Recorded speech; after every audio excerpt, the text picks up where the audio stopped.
We love you. We love you. Shalom.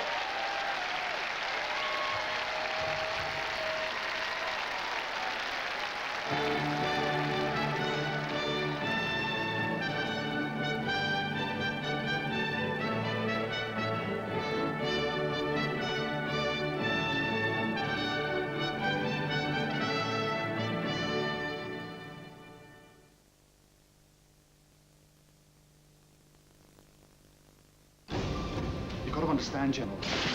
There must be two extraterrestrial forces. We were sending out transmission, then it was jammed by another signal. It's as weird as anything. It doesn't have an origin. What's this? These questions, what we do and what we say, are absolutely no importance to what is about to happen to all of us. She'd be watched. Yeah, she should.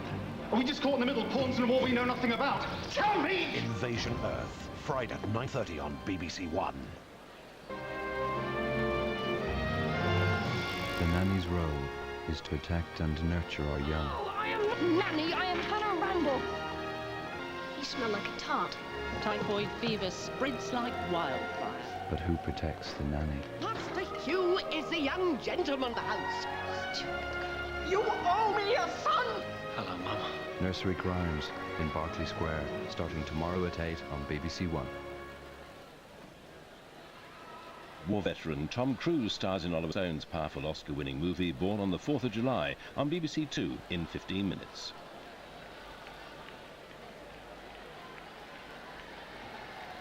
Now here's an update on tonight's National Lottery draw and TV home plate. The winning numbers are confirmed as 2, 9, 25, 26, 35 and 40.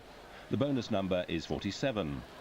Early indications show there are 2 lucky jackpot winners, each collecting just over £4.2 million. The National Lottery TV home play numbers are confirmed as 48, 19, 42 and 90.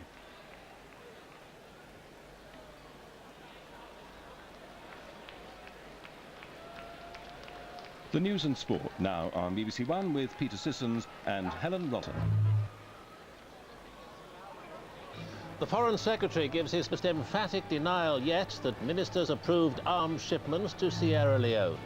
Robin Cook says he has nothing and there'll be no hiding place for the facts. Martin McGuinness dismisses threats from IRA dissidents as an insult to the intelligence.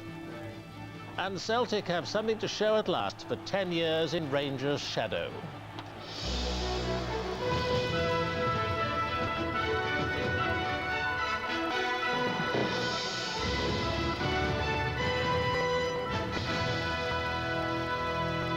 Good evening.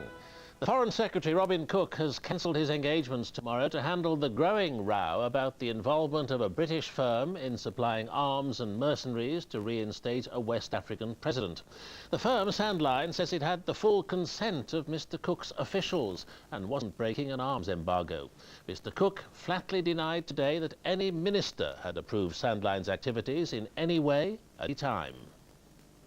At news conferences for the meeting of ministers from the G8 group of nations, Robin Cook faced a series of questions about British involvement in arms sales to Sierra Leone in breach of a UN embargo. He stressed no ministers had approved such activities and said an investigation was already underway into the Foreign Office handling of the affair.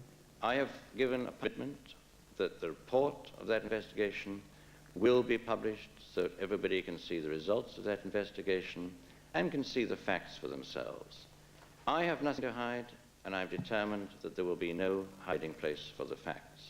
Mr. Cook accepted there were serious allegations in a letter from lawyers representing the British company Sandline, which names Foreign Office officials and diplomats who it says were informed of its supply of weapons to Sierra Leone. Mr. Cook emphasised that these were just allegations. There's renewed pressure on the Foreign Office Minister Tony Lloyd, who's admitted he made evidence to the Commons Foreign Affairs Committee. Members of it, including Labour's Diane Abbott, say he must be recalled.